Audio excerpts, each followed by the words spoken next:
Alright, welcome back. Hope everyone's having a lovely day, a lovely night wherever you're from. And real quick before we get started, as always, I want to give a lovely shout out to the channel members on this channel.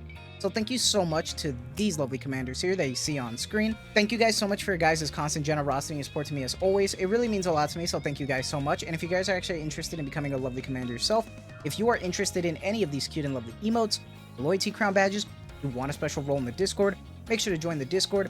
But as always, if you choose to do so, thank you so much. Just remember, that's not the only way that you can support me. Just watching the content like you are right now is truly the best way. Liking, subscribing, and commenting, everything really does help, so thank you guys so much. And for today's video, as you can see from the title of the video, we finally got the confirmation of the launch for Chaos Hero Nightmare. Not only that, but I do want to talk about what we can probably expect for launch when it comes to the pre-registration rewards, discuss that a little bit. But before we get started, I just want to give a massive shout out to Smilegate for the Chaos Hero Nightmare team for sponsoring this video. That being said, even though that this is sponsored, it's my own opinions. So if I find something that I want to question or talk about or criticize, it's all transparent, baby. So don't think I'm saying anything different that I don't want to, because if it weren't that way, I wouldn't have accepted it otherwise. So let me scroll down over and let's put it on screen right here. And as always, we are at the Chaos Hero Nightmare Twitter. For the official confirmation launch, October 22nd has been confirmed as the CZN launch date. Thank you to all Protos for your patience and support. Ahead of the official launch, developer commentary video will be released in early October, where we'll share our plans moving forward. We'll discuss the business model, the game systems, as well as balance and design topics we know many of you are curious about. Lastly, we'll be addressing the valuable feedback we received during the limited playtest. Rest assured that we're working tirelessly to make improvements to the game as we prepare for launch. Thank you so much and look forward to the next dev video. And I'm kind of excited because all of their past dev videos have gone more in depth into the game itself, have talked about like the characters, the systems, the art itself. And this time they actually gave us important topics coming from the CBT that a lot of people want to hear about. So I wonder how it's going to go. Now, that being said, I want to keep my expectations in check because a lot of people hear business model and they think gacha, which makes sense because that's where their business, that's their profits. That being said, I know it's hard for a lot of developers, especially in the gacha community, to want to move away from that. And yes, we have some other games that are starting to move away from that and starting to set a standard.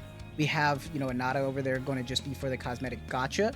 And we also have DNA, Duet Night Abyss, that is actually moving away from gacha entirely for their game and just going to have a different business model. So a lot of people might want to see that. And as much as I want to see that as well, I personally don't think it's going to change.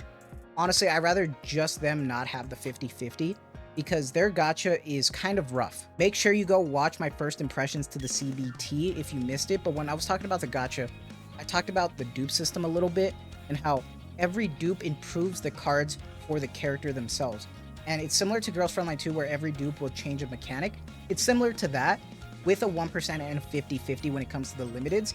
So that's really rough. And based on what I played during the CBT, the pull income needs to be increased. So when we talk about this business model, I really hope they go more in depth into it and improve the pull economy, because the pull economy was really, really bad. Because to me, I see both sides. There are people who don't want to see the gacha at all, and the people that just want to see a better pull income to try to justify the gacha.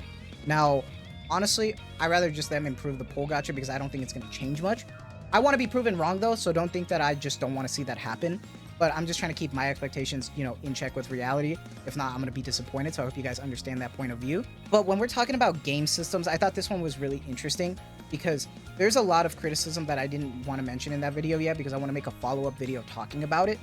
But despite the farming in the no sweeping option, I can't believe that this game also has like the same gacha gear farming systems, because with this kind of roguelike type game mode, I want to be farming Chaos Manifest. You know what I mean? I want to be sitting there for 30 minutes, chilling out with some music, vibing, doing some good battles, and just farming that way. That's what's really addicting. I don't want to do typical gacha grind for the gear. So I really hope they address this and make it not as big of an issue as it would be going forward. What interests me as well is the balance and design, because I know there were some characters that were just really good. Khaleep, I believe, is definitely going to be a top pick meta-wise. Not only that, but she looks great too. But Khaleep was just a powerhouse. And there are some characters that I wish were just more better, that were underwhelming. And 4 stars that are just so good, like Mika.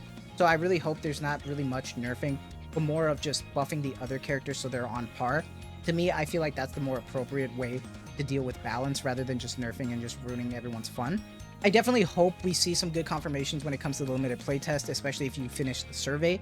So I already finished mine. I left my input there. So we'll have to see. I'll definitely cover that dev notes video when we get to it. But for now, I do want to start talking about some stuff now that we know the confirmation for October 22nd. And I want to start talking about some pre-registration rewards.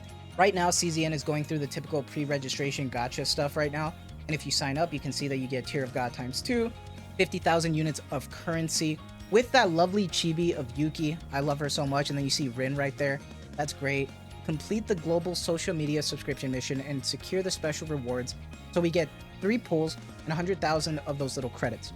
But the actual pre-registration themselves are listed right here. And we started out with just like XP memory data pretty much. But then at 500,000, we got 3 pulls. And then we got at 1 million, another 7. So that's 110 pull. And then at 1.5, we got another 10 pull, so we'll have 20. And then right now, we are working towards the 2 million goal for 4-star combatant for Amir.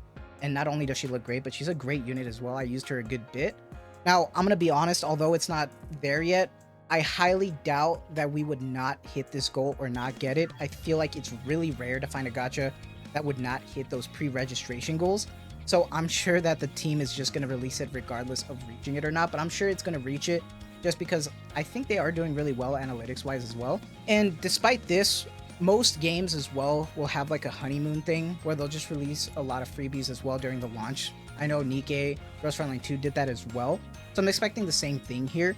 So honestly, it's hard right now to decide on the economy when the game launches because we're going to have to see post-honeymoon release to really see how it works.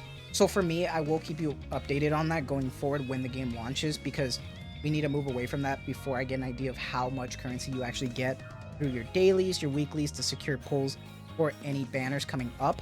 And what I found interesting as well is that right now Prydwen is actually going to have a page right now that's still under development. Like everything is a work in progress right now, but it's great to see that they are going to be creating a database dedicated to Chaos Hero Nightmare, especially coming from players that actually played the closed beta test. So that's great. We can see that there's going to be a reroll guide, free characters, a beginner guide. They have a breakdown of some footage, character progression, the effects, the game modes and all that, partner systems, a tier list. This is all a work in progress though, so don't expect to see anything right now. So I'm hoping that by the time we get to the launch for CZN and I make a tier list video, I can use this as a frame mind so I can talk about it. So we will have to see. But right now, do let me know what your guys' thoughts are on everything. What are you hoping to hear from those dev notes? Once again, I just want to give a big thank you to Smilegate for sponsoring this little video. It means a lot to me, so thank you guys. But that is going to be it from me. So I hope you guys have a lovely day, lovely night wherever you're from. And as always, thank you so much for the constant support. Take care and have a good one.